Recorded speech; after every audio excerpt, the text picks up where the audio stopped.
Welcome to Yogambas. WhatsApp store எங்களோடது எப்படி நீங்கள் ஆக்சஸ் பண்ணணும், அதுலேருந்து நீங்கள் எப்படி ஆர்டர் பண்ணலாம் அப்படின்ற விளக்கங்கள் தொடர்ந்து வர வீடியோவில் கொடுத்துருக்கேன். வாட்ஸ்அப்பில் வந்து நீங்கள் 7358118199, இன்னொரு நம்பர் 8454878199.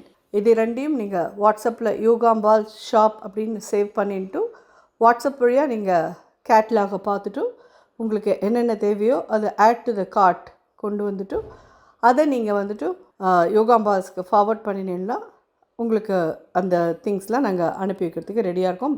ப்ளஸ் அதில் என்னெல்லாம் அவைலபிள் இருக்கோ அது எல்லாமே நீங்கள் பார்க்க முடியும். உங்களுக்கு என்ன தேவையோ அதை நீங்கள் 2 பேக்கெட் 3 பேக்கெட் எப்படி வேணுமோ அதுக்கு தகுந்த மாதிரி நீங்கள் ப்ளஸ் ஆர் மைனஸ் போட்டு நீங்கள் வாங்கிக்கலாம். தேங்க்யூ. வணக்கம், நான் உங்கள் அபிமான யோகாம்பால் சுந்தர். ஸோ கிச்சடி பார்த்தோம் இல்லையா, அடுத்தாப்பில் கடி சொன்னேன் இல்லையா, அந்த கடி வந்து இன்றைக்கி பக்கோடா கடியாக பண்ணலாம். ரொம்ப ரொம்ப இன்ட்ரெஸ்டிங்காக இருக்கும், குழந்தைகளுக்கெல்லாமும் ரொம்பவே பிடிக்கும். அந்த பக்கோடாவை நம்ம வந்து இந்த கடியில் போடுற வரைக்கும் வச்சுருப்போமான்னு பார்க்கணும், அதுதான் அங்கே இருக்கிறது. ஏன்னா பக்கோடாவை அப்படியே தின்னுடுவோம் நம்ம எல்லோரும்.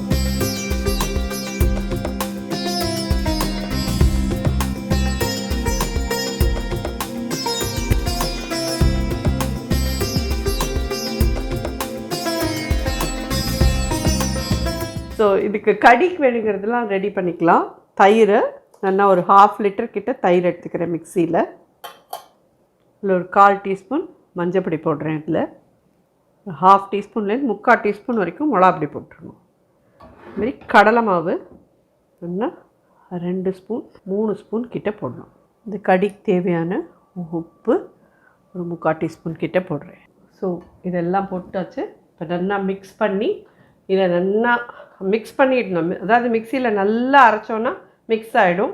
அதுக்கப்புறம் அப்படியே கடி பண்ணலாம். இப்போ நெக்ஸ்ட்டு பக்கோடாவும் பண்ணலாம். இதை நல்லா மிக்ஸ் பண்ணிட்டு வந்துடுறேன். பக்கோடாக்கான இதில் வெறும் கடலை மாவு 1 கப் எடுத்துட்டுருக்கேன். கொஞ்சம் ஒரு 1/4 டீஸ்பூன் சோம்பு எடுத்துட்டுருக்கேன்.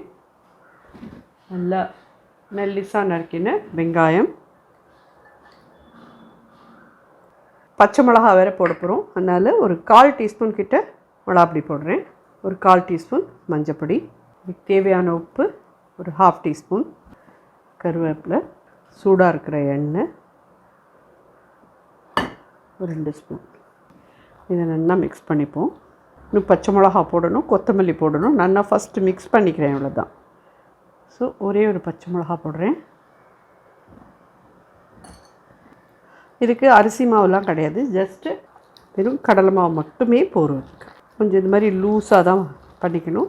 அதாவது நம்மளுடைய பக்கோடா அப்படின்னா நம்ம வந்து வெங்காயம் ஆனியன் பக்கோடா உதிரியாக எடுத்துப்போம் இல்லையா, அந்த மாதிரி இருக்கக்கூடாது, கொஞ்சம் லூஸாக இருக்கணும். அவ்வளோதான். கொத்தமல்லி போடுறோம். எண்ணெய் நல்லா காஞ்செடுத்து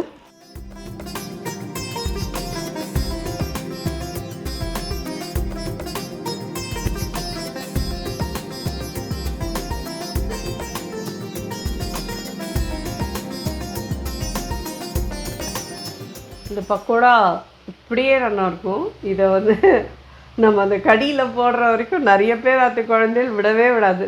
குழந்தைகள் இல்லை, எங்கள் காட்டில் என் பிள்ளை, என் மாட்டு பொண்ணாட்டம், என்னோடய பொண்ணாட்டம், இவளை யாருமே விட மாட்டான். இது இருந்தால் நல்ல காலம் அவளை யாருமே இல்லாத போது நான் இதை பண்ணிட்டேன்.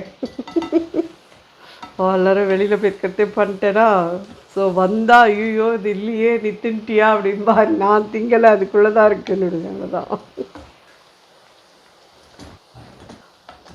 இது நான் வந்து என்ன சொல்லுவேன்னா, நான் பருப்பு உருண்டை மோர் குழம்பு நம்ம பண்ணுவோம் இல்லையா, அதுக்கு பதிலாக நார்த்லலாம் வந்து இது மாதிரி பக்கோடா போட்டு கடி பண்ணுறா. எல்லாம் மோர் குழம்பு தான் அப்படின்னா என் பசங்கள்லாம் என்னை திட்டுவாங்க, ஏமா இப்படி இருக்க, எல்லாத்தையும் நம்மளோடதோட கன்ஃபியூஸ் பண்ணுவியா அப்படின்னு. ஸோ இந்த கடிக்கு தேவையான அளவு அந்த 1 கப்பு மாவு எடுத்துட்டோம், ஒரு பெரிய வெங்காயம் போட்டோம், கரெக்டாக எடுத்து பக்கோடா.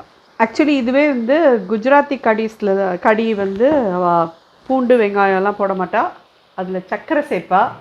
நம்ம இதில் வந்து இன்றைக்கி பூண்டு வெங்காயம் எல்லாமே சேர்க்க போகிறோம். ஸோ இன்றைக்கி என்ன இப்படி இறங்கிட்டேன்னு கேட்குறேளா, எனக்கு இல்லை, எல்லா பசங்களுக்கு பண்ணி தானே ஆகணும். அந்த மாதிரி குழந்தைகளுக்கு பிடிக்கும்னா பண்ணி தான் ஆகணும். ஸோ வேண்டாங்கிறவா நீங்கள் பூண்டு இஞ்சி மட்டும் இது பண்ணிக்கோங்க. குஜராத்தி கடி மாதிரி ஆகிடும், அவ்வளோதான். ஸோ மோர் தயார் பண்ணிட்டோம், பக்கோடா தயாராகிடுது. இதில் இப்போது வெந்தயம் ஒரு 1/2 டீஸ்பூன் போடுறேன், கடுகு ஒரு 1/4 டீஸ்பூன், சீரகம் ஒரு 1/4 டீஸ்பூன். ஸோ இதில் வந்து நல்லா ஒரு 1 இன்ச் துண்டத்துக்கு இஞ்சி, ஒரு 4 பூண்டு, கொஞ்சம் கருவேப்பிலை எல்லாத்தையும் வச்சுருக்கேன், இதில் போட்டுருக்கேன். அண்ட் பச்சை மிளகா ஒன்று போட்டுருக்கேன்.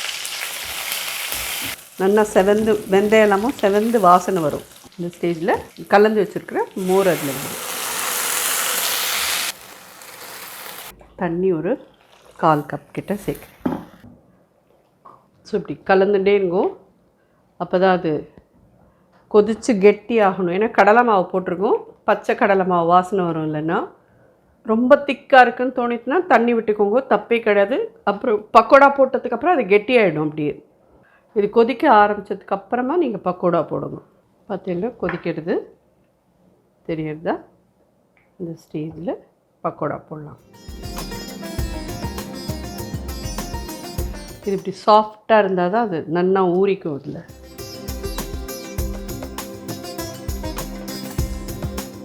இதோடு சேர்ந்து அப்படியே ஒரு 5 மினிட்ஸ்க்கு கொதிக்கட்டும். அப்போ தான் அந்த கடலை மாவோட பச்சை வாசனை போகும். ஸோ இது நல்லா ஒரு 5 மினிட்ஸாக கொதிச்சுட்டு மேலே கொத்தமல்லி தூவி பரிமாறிக்கோங்க. ஜோரான பக்கோடா கடி தயார்.